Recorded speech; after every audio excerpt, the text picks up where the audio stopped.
say, I think there'd be perhaps one change this week. Scotty McMahon would come back in, we would assume, but other changes, are we likely to see many?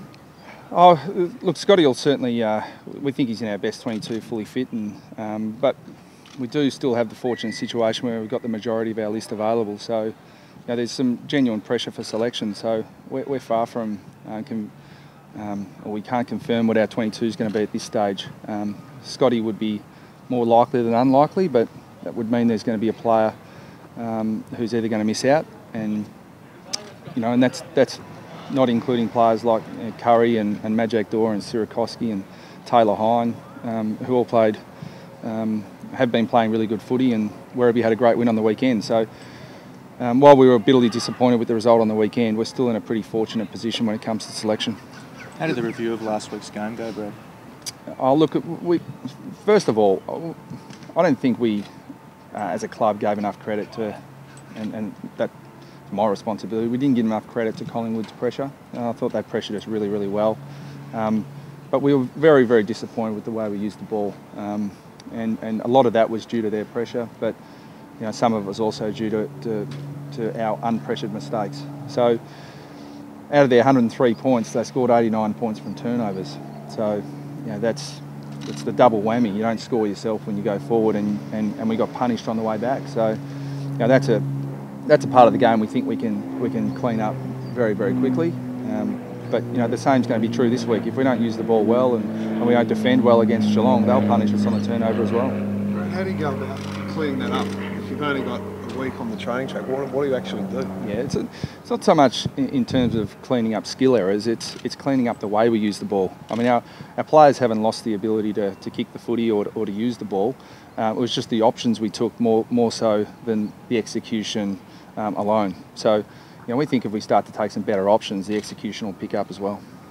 Taylor Hine, will he come close this week, Brad?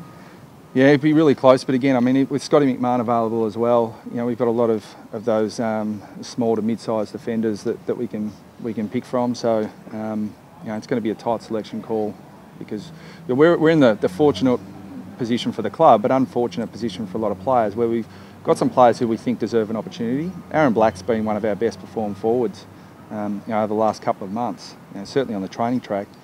You know, but it's hard to get him in at the moment. You know, Curry deserves a spot in the ruck, but it's hard to get him in. So Taylor Hine's another one of those players, and Will Sierakowski who are pushing for selection, but it's just a matter of finding the right balance. Brad, what do you make of this Geelong side? How surprised are you at their ability to just keep performing year after year, despite their changes to the list? I think it's a reflection on the type of club they are. They've been extremely well settled over you know, pretty much the last 8 or so years. They're very well managed off the field. They're very well managed on the field, and they've got terrific leaders across all facets of the football club, whether that be the playing group, the coaching staff, the off-field administration. So when you have that sort of continuity and that sort of leadership, then you can continue to perform at a consistent level, and we've got nothing but respect for them. No, I've thrown enough superlatives at them. Move on. How do you feel about coaching against your brother? No, I'm kidding. Yeah. Oh, someone was going to ask it. You've had, obviously, it's a unique situation given the amount of practice matches you played against in NAB Cup as well. Any thoughts on that and how it will play out on the weekend? Look, we can't get enough exposure to Geelong. I mean, I think they're such a great club, and they've got so many great players that we want to expose our guys to them as often as we can. Now, in the home and away season and in finals, it's not ideal because they're a formidable opponent, but I think that no matter what happens on the weekend, we're going to take an enormous amount from the game. We take an enormous amount from the last time we played them at Etihad. But the ledger, I think, is still 2-7 over the last 9 encounters, so we've still got a fair way to catch up on them, and as most sides have against Geelong over the past 5 or 6 years. What about the Cats having their home game here and you not having to face them in Geelong? Anything you can take from that? Yeah, we're probably sick of going to Simmons Stadium over the last 4 or 5 years. So, Etihad certainly suits us better, and they're a great opponent down there. They very rarely lose. So there's no doubt we'd prefer to play them at Etihad. And the last game there last year really suited our style of play. But they're a different side again. I thought against Hawthorn they looked extremely quick.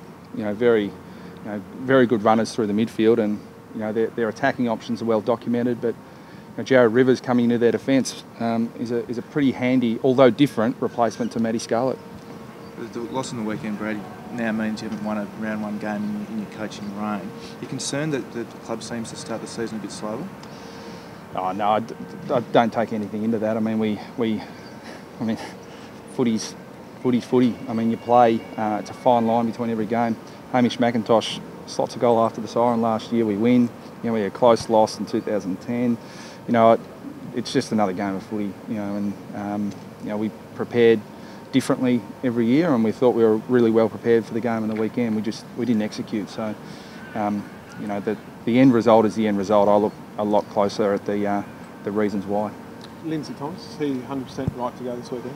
Yeah, he's fine. He'll train, and he's in the best form of his career. So he's fully fit and right to play. Brad, I remember Go, Chris. I was just saying, not wanting to go back to the well, but have you spoken to Bucks at all this week? Is that matter dead? Or?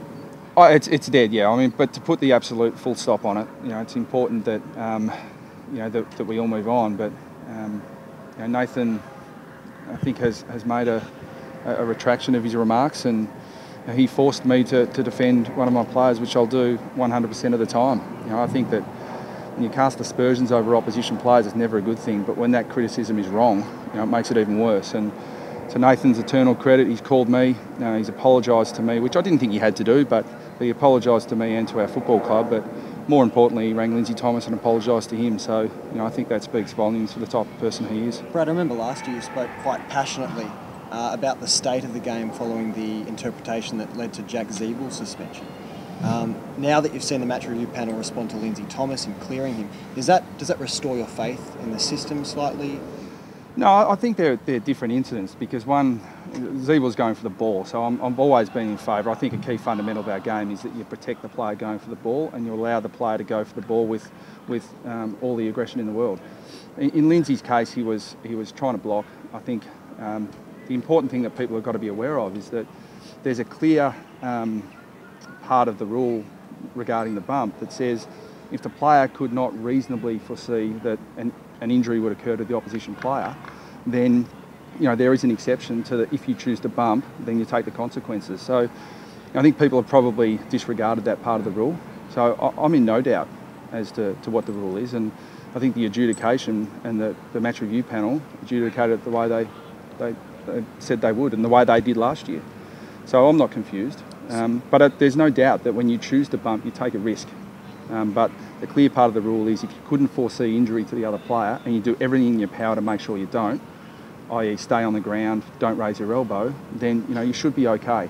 But there's no doubt you take a risk when you choose to bump. So no change of philosophy on the training track in terms of how you coach? Not for us, no. How do you think a conversation would go between Lindsay and Buck? Lindsay's one of the great, and one of the reasons I come out and defend him, one, because he's a North Melbourne player, but he's one of the great success stories in AFL football. I mean, people are all too quick to criticise Lindsay Thomas. I mean, last year Luke Shuey was suspended for 2 years, and his QC's defence was that Lindsay Thomas is a stager. I mean, that's just not on. It's not acceptable for people to say that. And Lindsay in the past has played for free kicks, and we've instructed him not to do that. He got heavily criticised for his goal kicking and for his conversion. And last year he was one of the most accurate small forwards in the competition, but that doesn't get reported. All people want to talk about is Lindsay Thomas yips in front of goal. Well, he went through a shocking stage of the yips. He worked his way through it, and is now a really accurate set shot for goal. So, Lindsay's a great story for us, and I think it's a great lesson to the rest of our players that he's had some pretty horrific things happen to him in his life, and he's persisted through, and he's got great strength of character. And I won't let anyone denigrate that unfairly. How did you get through that, Brad? Was that a combination of work on the training track and a bit of mental work as well?